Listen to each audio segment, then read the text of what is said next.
Hi students, कैसे हैं आप लोग। स्टूडेंट्स, हम लोगों ने जो चैप्टर आर एनवायरमेंट पढ़ रहे थे, आर एनवायरमेंट में हम लोगों ने देखो हर चैप्टर में हम लोग कंटेंट वाइज चीजें पढ़ते हैं। आर एनवायरमेंट में हमने जो कंटेंट्स लिए थे उसमें लास्ट कंटेंट हम लोगों ने कहाँ खत्म किया था, देखो फ्लो ऑफ एनर्जी पढ़ लिया था, biological magnification we have completed. फिर हमारे पास सिर्फ दो कंटेंट बाकी रह जाते हैं, वो है आपके इन्वायरमेंट के प्रॉब्लम्स, और इन्वायरमेंट के प्रॉब्लम का ही सब पार्ट मान लो ozone layer and its depletion. ठीक है, तो लास्ट टाइम हम लोग क्या पढ़ रहे थे, वो मैंने आपको एक ही डेफिनेशन लिखाई थी इन्वायरमेंटल प्रॉब्लम्स की, तो हम लोग देखते हैं।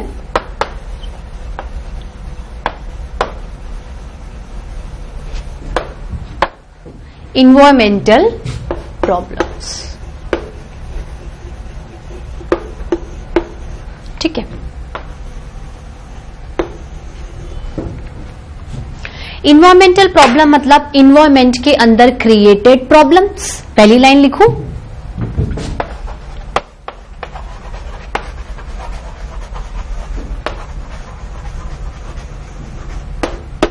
Problems created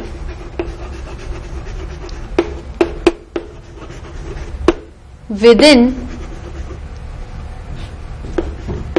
the environment।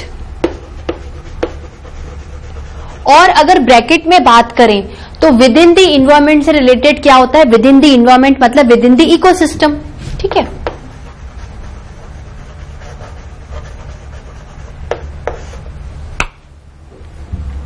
Ecosystem में देखो इकोसिस्टम किसका बना हुआ रहता है, बायोटिक और एबायोटिक कंपोनेंट्स का। इकोसिस्टम को डिस्टर्ब करने का मतलब होता है उसके दोनों कंपोनेंट्स को आप क्या कर रहे हो, डिस्टर्ब कर रहे हो।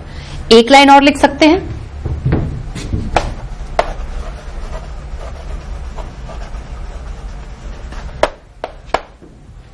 disturbing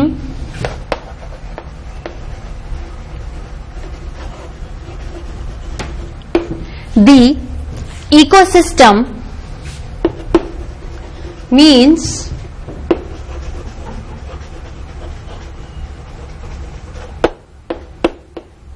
disturbing its मतलब इकोसिस्टम के खुद के कंपोनेंट्स हैं, डिस्टर्बिंग इट्स बायोटिक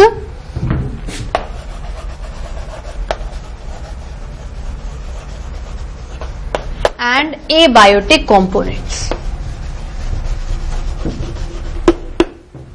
बात क्लियर हुई। अब देखो बायोटिक कंपोनेंट्स का मतलब क्या है, इकोसिस्टम के लिविंग वाले कंपोनेंट्स।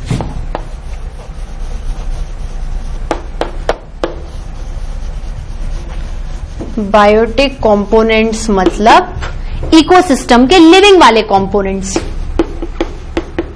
जो कि अपने सर्वाइवल के लिए कुछ इंपॉर्टेंट वाइटल एक्टिविटीज और लाइफ प्रोसेसेस चलाते हैं जिससे कि वो हमेशा क्या रहे, लिविंग कंडीशन में। लेकिन ऐसा नहीं है कि लिविंग चीज कभी ना कभी डेड भी होती है, हमें पता है हम जिंदा हैं तो कभी ना कभी मरेंगे भी। लिविंग कंपोनेंट्स मतलब इंक्लूडिंग प्लांट्स, एनिमल्स में including human beings,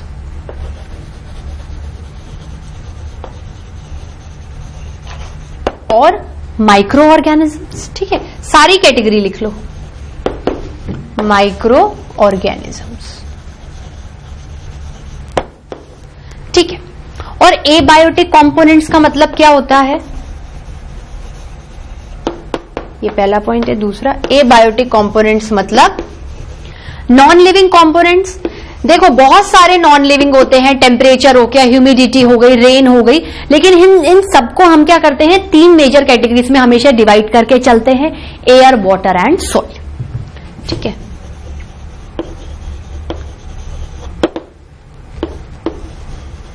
non living components में क्या हो जाएंगे students, air, water and soil. Air, water and soil, air, water and soil. ठीक है, अब मुझे एक बात बताओ, ये तो अपन ने इंट्रोडक्शन पढ़ लिया कि डिस्टर्ब कर रहा है, डिस्टर्ब कर रहा है, डिस्टर्ब कर रहा है। इकोसिस्टम को डिस्टर्ब करने का मतलब है बायोटिक कंपोनेंट को डिस्टर्ब करना और एबायोटिक कंपोनेंट को डिस्टर्ब करना। अगर ये दोनों कंपोनेंट डिस्टर्ब हो जाएंगे तो क्या हो जाएगा? It will create imbalance in your environment as well as in ecosystem. As लिख सकती हूं मैं, यहां पे लिखेंगे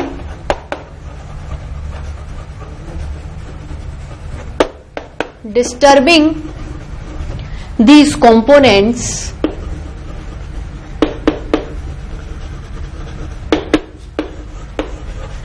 will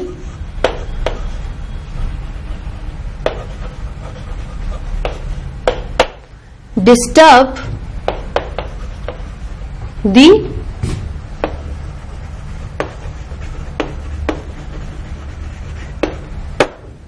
environment and hence the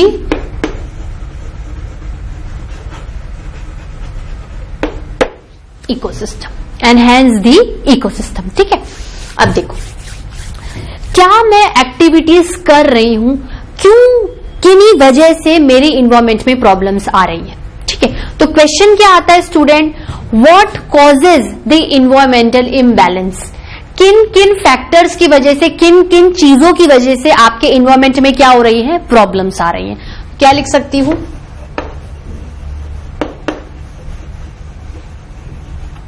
what causes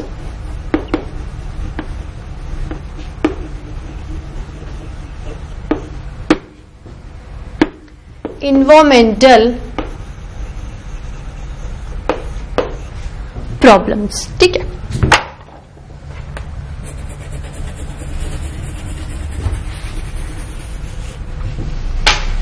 आप खुद बताओ स्टूडेंट्स, देखो अगर एनवायरनमेंट में प्रॉब्लम्स हो रही हैं तो उसके बायोटिक और एबायोटिक कंपोनेंट्स की वजह से ही हो रही हैं, लेकिन आप किसको रीजन मानोगे?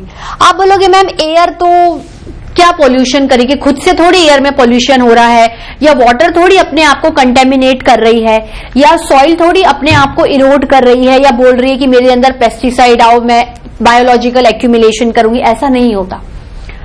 जनरली बायोटिक कंपोनेंट्स, उसमें भी we the human beings the powerful creature who is having brain, हम क्या करते हैं अपने बेनिफिट के लिए, अपनी लाइफ को कंफर्टेबल बनाने के लिए दिन ब दिन क्या कर रहे हैं, अपने इन्वायरमेंट को देखा जाए तो डैमेज कर रहे हैं, उसके रिसोर्सेज को इतना ज्यादा एक्सेसिव यूज कर रहे हैं अपने फायदे के लिए, बिल्कुल मैनेज तरीके से यूज नहीं कर रहे हैं कि रिसोर्सेज दिन ब दिन खत्म होते जा रहे हैं।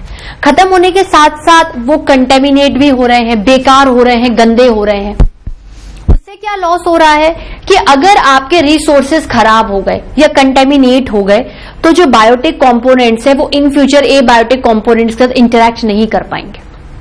ठीक है, मैं एक कंज्यूमर हूं या मैं एक ह्यूमन बीइंग हूं, मैं प्लांट्स खा सकती हूं जिंदा रहने के लिए, okay, I can feed on producers, I can feed on other consumers also, क्योंकि मैं वेजिटेरियन भी हूं और नॉन वेजिटेरियन भी हूं, तो मैं माना कि मुझे फूड तो मिल जाएगा।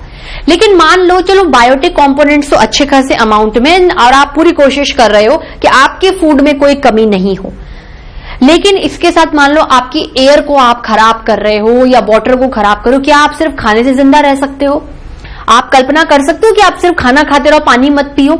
आपकी बॉडी 98% पानी से बनी हुई है, आपके ब्लड को पानी चाहिए, आपकी जो वेरियस केमिकल रिएक्शंस होती है, डाइजेशन में बड़ा जो फूड मॉलिक्यूल होता है वो छोटे छोटे पार्टिकल्स में टूट जाता है एंजाइम्स के प्रेजेंस में, उन एंजाइम्स को वाटर चाहिए, that's why the digestive enzymes are known as hydrolytic enzyme.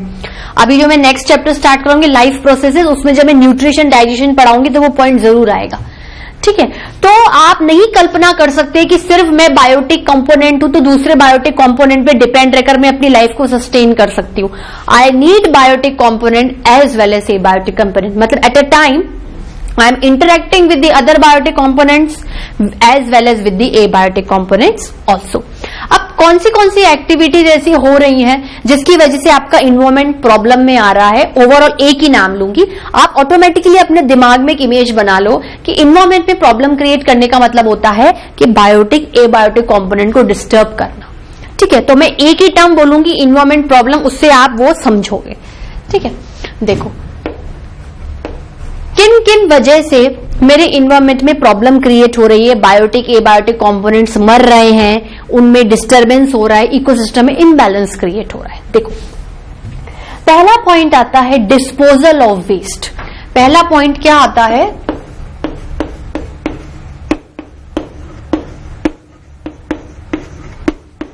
Disposal of waste. Disposal of waste. दूसरा आता है एक्सेसिव यूज ऑफ केमिकल्स। अभी आप लोग क्या करिए, पॉइंट लिखते चलिए, इसके एक एक को मैं एक्सप्लेनेशन करके पूरा लिखाऊंगी, डोंट वरी, ठीक है। तीसरा आता है ozone layer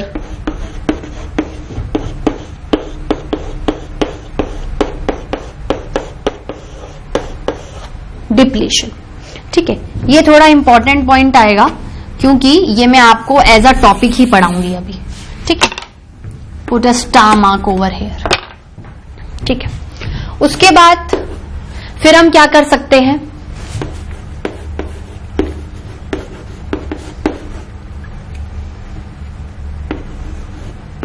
unwanted loss of energy, unwanted loss of energy और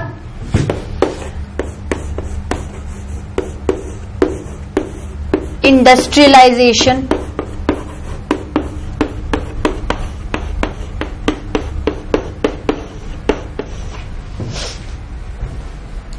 इन चीजों की वजह से आपके इन्वायरमेंट में इम्बैलेंस क्रिएट हो रहा है, प्रॉब्लम क्रिएट हो रही है। और दिन ब दिन अगर इन्वायरमेंट में ये प्रॉब्लम्स बढ़ती गई तो आपके लिए रहना, आपके लिए सर्वाइवल बहुत डेंजरस हो जाएगा। ठीक है, क्योंकि अगर एयर को खत्म कर दिया या एयर को पोल्यूट कर दिया तो अगर एयर प्रेजेंट भी है पर वो पोल्यूट हो गई, ठीक है, उसके अंदर का जो गैसियस कंपोनेंट्स हैं अगर वो इम्बैलेंस होकर वो गैसेस उसमें इंक्रीज हो गई जिसकी वजह से आप सांस ही नहीं ले पाओ। मान लो ऑक्सीजन डिप्लीट हो गया, आप कैसे जिंदा रहोगे? क्या नाइट्रोजन या कार्बन डाइऑक्साइड जिंदा रहोगे? नहीं। ठीक है, अगर दिन ब दिन ये सारी प्रॉब्लम्स बढ़ती गई तो आपका जो प्लेनेट अर्थ है वो बिल्कुल मून और अदर प्लेनेट की तरह हो जाएगा। एयर खत्म हो जाएगी, एयर पॉल्यूट हो जाएगी तो एयर में इतनी कैपेबिलिटी नहीं रहेगी कि वो रेनफॉल करवा पाए या फिर क्लाइमेट को कंट्रोल करवा पाए। तो मून की तरह दिन में इतनी भयानक गर्मी पड़ेगी कि आप जल जाओगे, या इतनी ज्यादा ठंड पड़ेगी रात में कि आप बैठ ही नहीं पाओगे। ठीक है, तो इसलिए अर्थ को एक as a life supporting planet कहा गया है, एक as a life supporting spot कहा गया है जहां पर हर तरीके के कंपोनेंट सरवाइव कर सकते हैं, चाहे वो एबायोटिक कंपोनेंट्स हो। हर एबायोटिक कंपोनेंट में अर्थ में इतना शानदार बैलेंस लेवल बना हुआ है कि आपको वो हर चीज मिलेगी जो कि आपके गुड और एक हेल्दी सर्वाइवल के लिए जरूरी है। ये थोड़ी कि मुझे जिंदा रहना है पर मैं रोज बीमार पड़ूं, मेरे को थोड़ा सा क्लीन इन्वायरमेंट भी तो चाहिए, डर्टी फ्री इन्वायरमेंट, कि उसमें माइक्रो ऑर्गेनिज्म जो कि पैथोजन से मेरी बॉडी में घुस के मुझे हार्म पहुंचा सकते हैं वो कम हो। ठीक है स्टूडेंट, तो मैं क्या करती हूँ, इन पॉइंट्स को आपको समझा देती हूँ, फिर धीरे धीरे अपन इसको लिखते चलेंगे। डिस्पोजल ऑफ वेस्ट का मतलब क्या होता है? वेस्ट मतलब कूड़ा करकट, वेस्ट मतलब बेकार का पार्टिकल, अनवांटेड मैटर जो कि आप चाहते हो कि निकल जाए क्योंकि वो मेरे अब काम का नहीं रहा। तो डिस्पोजल मतलब फेंक देना। आप लोग क्या करते हो, आपके किचन का वेस्ट मैटर ले लो, ठीक है, आपका ये रॉटन वेजिटेबल्स है, रॉटन फ्रूट्स हैं, कोई प्लास्टिक बैग आप यूज कर रहे हो, काम नहीं आया, फेंक दिया।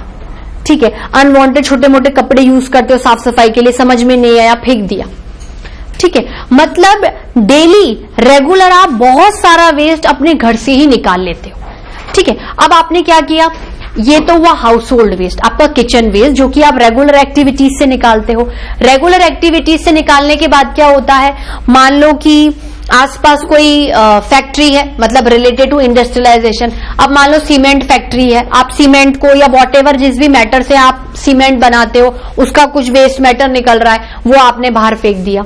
ठीक है। तो ये जो वेस्ट मैटर है, अब देखो कोई हॉस्पिटल है, हॉस्पिटल में various kinds of waste matter होंगे कि आपने कॉटन यूज करी, आपने कॉटन फेंक दी, ठीक है। आप पट्टी बांध रहे हो, आपने पट्टी उठा के फेंक दी, ठीक है। या बहुत सारे मेडिसिन के रैपर्स होते हैं, सैशे होते हैं जो आप फेंक देते हो।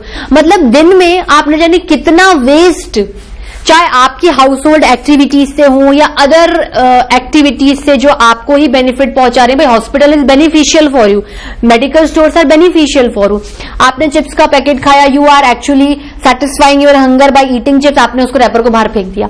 मतलब आपकी दिन ब दिन एक्टिविटी से जाने कितना वेस्ट आप रोज क्रिएट कर रहे हो। अब आपने क्या है, वेस्ट को मैनेज फॉर्म में नहीं किया। अगर आप चीजें मैनेज फॉर्म में करो तो मैं क्यों इन्वायरमेंटल प्रॉब्लम्स आपको पढ़ाऊं। मतलब आपने क्या किया, वेस्ट को जैसे जैसे फेंक दिया साइड में। अब आपकी क्या है, कोई म्यूनिसिपैलिटी नहीं आ रही है, you are not using dustbins. भाई ऐसे तो क्या है, अगर आप प्रॉपर एरिया में डस्टबिन में डालोगे तो म्यूनिसिपैलिटी में भी अगर अक्कल होगी तो वो डस्टबिन का कचरा उठाएगी और कहीं दूर जाके उसको रिसाइकिल अपने हिसाब से, वो उनका काम है, ठीक है। आपका काम खत्म हो गया, आपकी रिस्पॉन्सिबिलिटी वहीं पर ही खत्म हो जाती है जहां पर आपने अपना गार्बेज डस्टबिन में डाल दिया है। आप उसको क्लोज कर दो। जो भी आप रॉटन वेजिटेबल, फ्रूट जिसमें फाउल स्मेल है, गंदी बदबू आ रही है, एटलीस्ट वो आएगी तो नहीं, ठीक है। तो अगर आप ये सब चीजें कर रहे हो तो वेल एंड गुड है, लेकिन अगर नहीं कर रहे हो, आपने यूं ही फेंक दिया। आप देखना आपके शहरों में घरों के कोनों में, सड़कों पर सड़क कम नजर आएगी पर कचरा ज्यादा नजर आएगा। वो प्लास्टिक है, ठीक है, रॉटन मैटर पड़ा हुआ है, हॉस्पिटल का वेस्ट, इसमें जाने कितना इन्फेक्शन होगा, वो दिन ब दिन बाहर आ रहा है, ठीक है, वो दिन ब दिन बाहर आ रहा है। अब इनमें क्या है, बहुत सारी जैसे ऐसी चीजें होंगी जो डिग्रेड ही नहीं हो पाएगी। डिग्रेड मतलब छोटे छोटे पार्टिकल्स में कन्वर्ट, या तो खुद गल जाए, वेस्ट मैटर जो रखा रहता है वो खुद गल जाए, खुद गल जाएगा तो ऑटोमेटिकली सॉइल में जाके खत्म हो जाएगा, तो आपको प्रॉब्लम नहीं है। लेकिन कुछ कुछ जो वेस्ट मैटर आप यूज कर रहे हो या वेस्ट मैटर निकाल रहे हो वो नॉन डिग्रेडेबल होता है। इसी के बेसिस पर आप दो तरीके के वेस्ट पढ़ोगे, बायोडिग्रेडेबल और नॉन बायोडिग्रेडेबल, ठीक है। बायोडिग्रेडेबल क्या होता है कि वेस्ट मैटर है, ठीक है, वेस्ट मैटर क्या होता है, जैसे उस पे ऑर्गेनिजम्स आए, डिकम्पोजर्स है, उसको क्या कर दिया उसने, छोटे छोटे पार्टिकल्स में डिवाइड कर दिया और वो सॉइल में जाके बैठ गए।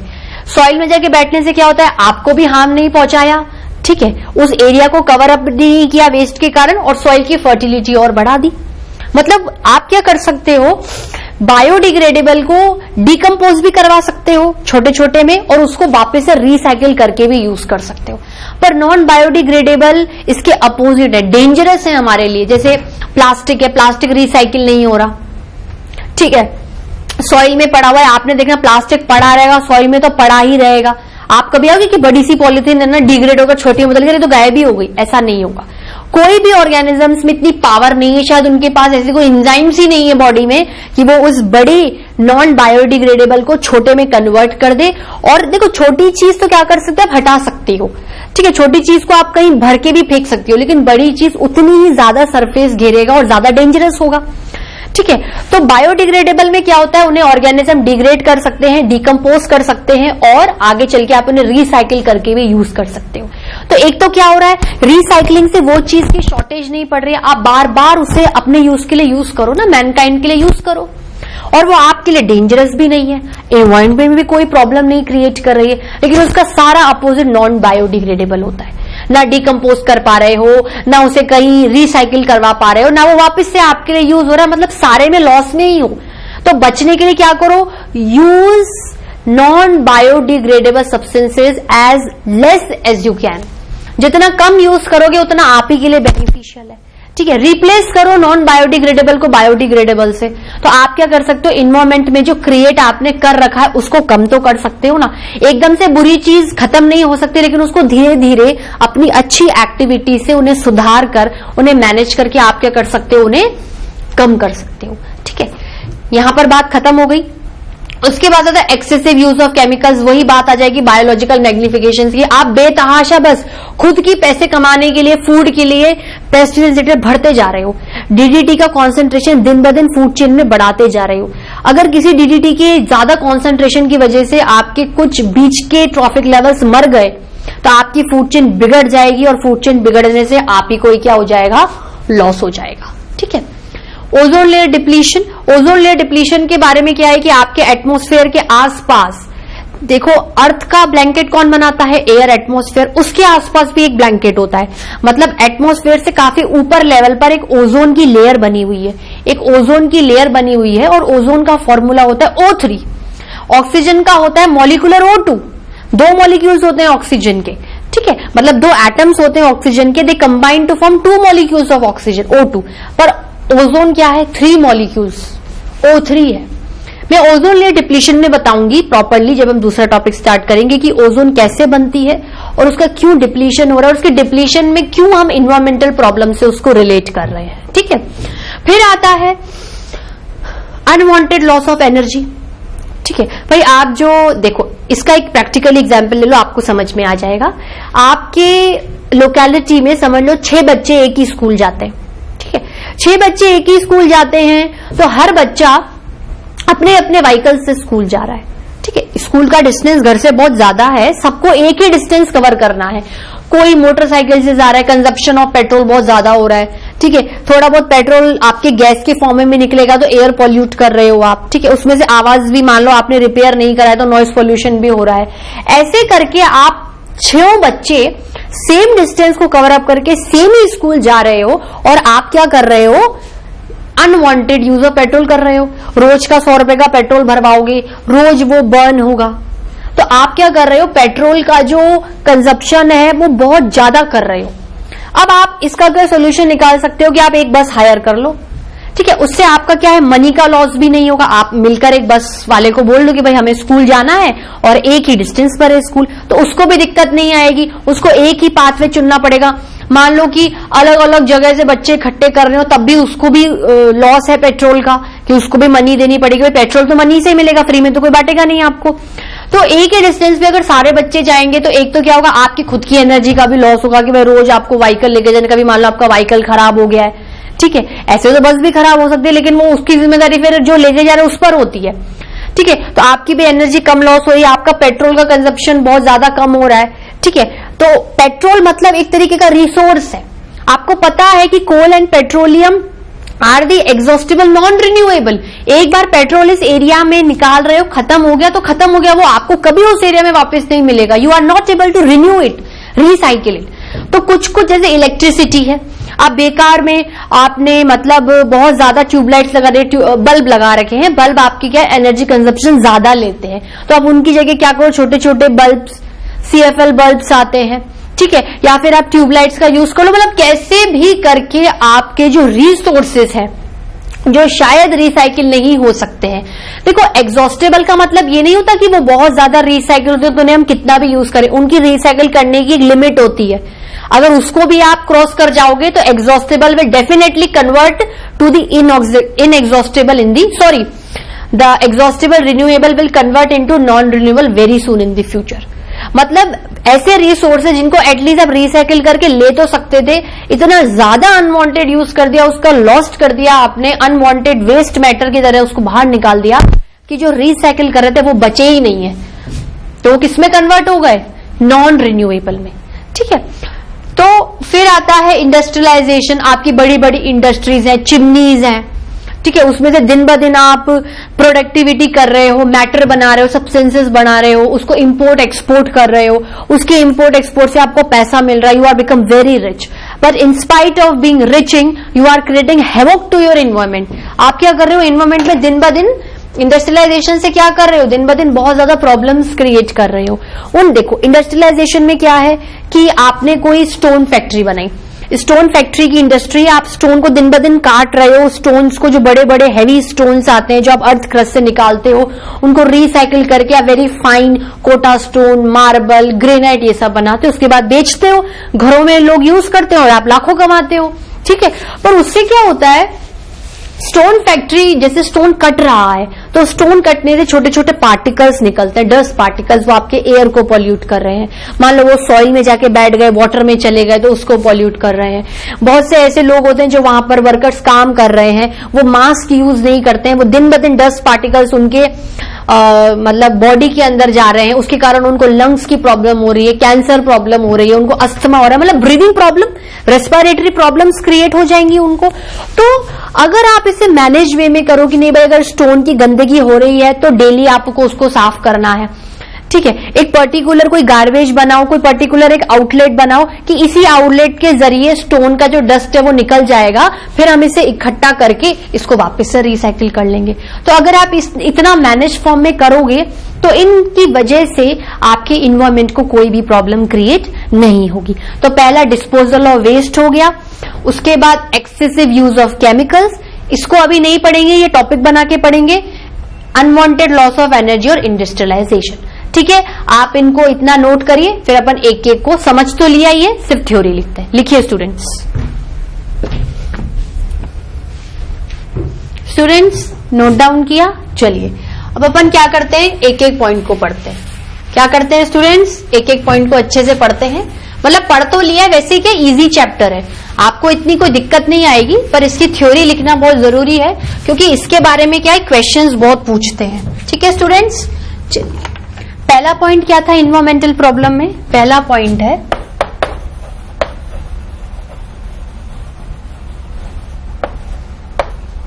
Disposal of waste. Disposal of waste.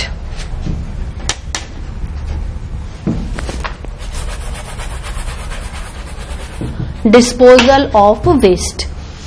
देखो मैंने बता दिया है कितने तरीके के वेस्ट हो सकते हैं, आप दिन ब दिन निकालते हो। Household waste, kitchen waste, hospital का वेस्ट होता है, एग्रीकल्चरल वेस्ट। ठीक है, आपने कोई हल जोता, कुछ साइड में से गंदगी निकल गई, आपने उसको फेंक दिया। तो various kind of disposal of waste you are creating every day. ठीक है, तो हम कह सकते हैं एवरी डे डिस्पोजिंग, मतलब क्रिएट करना, फेंकना।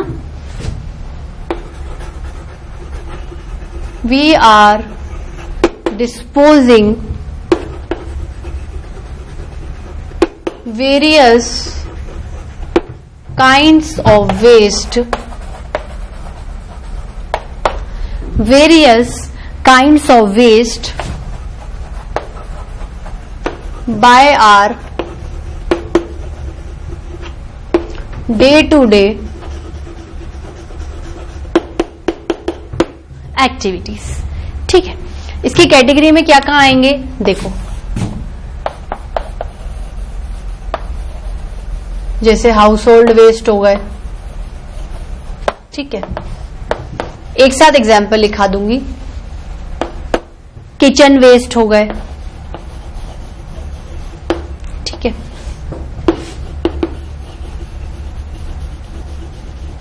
एग्रीकल्चरल वेस्ट हो गए,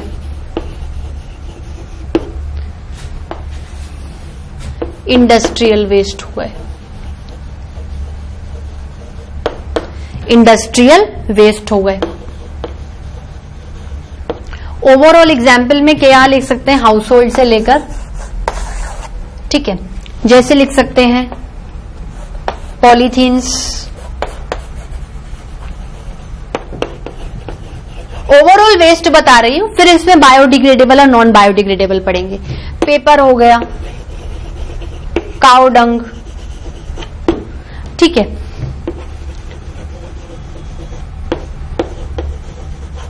rotten vegetables and fruits,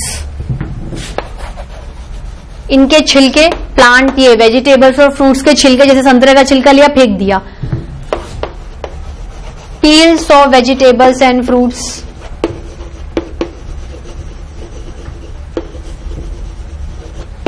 peels of vegetable and fruits. ठीक है, और क्या क्या हो सकते हैं, जैसे कोई रिफिल फेंक दी आपने, आप ये जो पेन, रिफिल ऑफ पेन्स, मतलब कुछ भी हो सकता है। जो भी आप डे टू डे एक्टिविटीज में यूज कर रहे हो, जब वो आपके काम नहीं आता तो आप उसे वेस्ट समझ के फेंक देते हो। ठीक है, अब देखो इसी के बेसिस पर अपन we are going to discuss about two kinds of waste. यहीं से स्टार्ट करते हैं।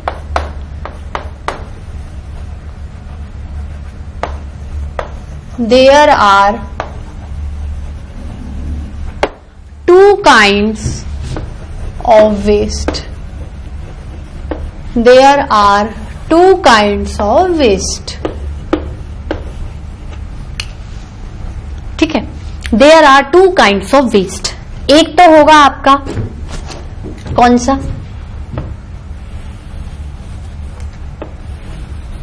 एक होगा वेस्ट आपका बायोडिग्रेडेबल। बायो मतलब लाइफ, लिविंग ऑर्गेनिज्म, ही इसे क्या करेंगे, डिग्रेड करेंगे, डिकम्पोज करेंगे, बड़े को छोटे में तोड़ देंगे। और नॉन बायोडिग्रेडेबल मतलब लिविंग ऑर्गेनिज्म में इन्हें डिग्रेड करने की पावर नहीं है। कह सकती हूँ स्टूडेंट्स में ये सब, ठीक है। इसके बारे में क्या लिख सकते हैं,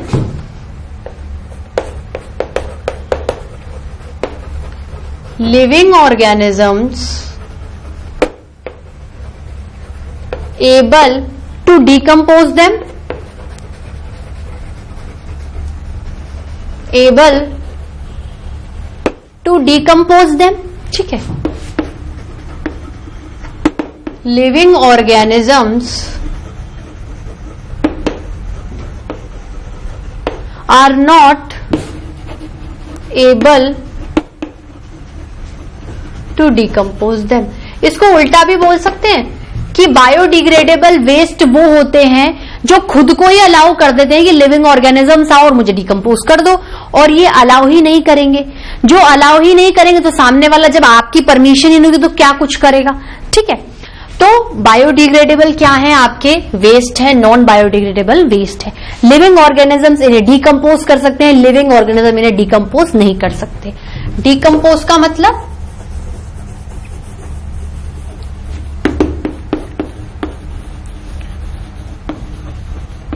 to convert them into smaller size or particles, ठीक है, which can be again recycled, ठीक है। तो इस डिकम्पोज के बेसिस पर एक और फर्क निकल गया कि इन्हें आप रिसाइकिल कर सकते हो, डिकम्पोज करने के बाद इन्हें आप रिसाइकिल नहीं कर सकते हो। तो स्टूडेंट्स इसके आगे मैं आपको नेक्स्ट लेक्चर में बताऊंगी। आज के लेक्चर में इतना ही। नेक्स्ट लेक्चर में क्या करूंगी, फिर से बायोडिग्रेडेबल और नॉन बायोडिग्रेडेबल स्टार्ट करके थोड़ा सा लिखकर और आगे बता दूंगी, ठीक है। फिर अपने क्या है बाकी के पॉइंट्स बचेंगे, उन्हें खत्म करने के बाद सिर्फ एक ही चैप्टर का टॉपिक बचेगा, ओजोन लेयर डिप्लीशन, ठीक है स्टूडेंट्स। आज के लिए इतना ही, नेक्स्ट लेक्चर में मिलेंगे। Thank you.